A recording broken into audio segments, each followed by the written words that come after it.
Je trouvais ça très bien, voilà, ça fait déjà un peu d'économie d'énergie. Et puis en fait, c'est surtout en été qu'on s'en est bien rendu compte, parce qu'on voit les étoiles.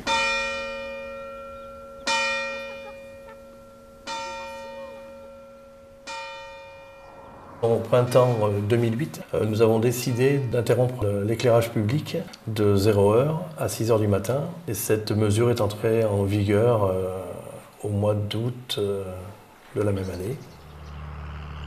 À partir de 0h, il n'y a pas beaucoup d'allées et venues, donc c'est pas nécessaire qu'il y ait un éclairage public. Qu'un monument soit éclairé toute la nuit, ça ne sert pas à grand-chose. Voilà, c'est ce qui nous a un peu poussé à prendre cette décision. Ensuite, il y a des études qui ont montré que 70% des délits se faisaient de jour. Et nous, ça s'est traduit par aucune augmentation en matière de délinquance.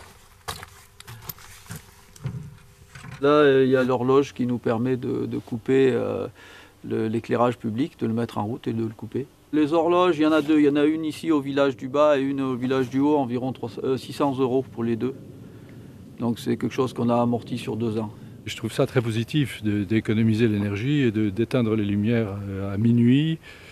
À 3h du matin, il n'y a plus personne à Suse, hein, c'est sûr. Donc c'est une petite économie peut-être, mais peut-être pas si neutre que ça. Et je trouve ça très, très positif.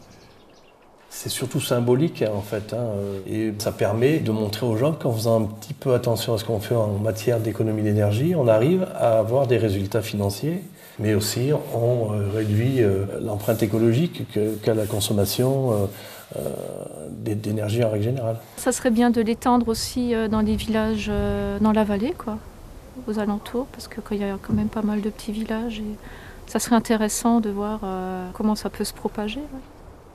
Il y a eu un petit effet boule de neige qui a commencé par la commune d'Aigrailles et ainsi que la commune de Plandevé, qui a elle aussi décidé d'éteindre la lumière.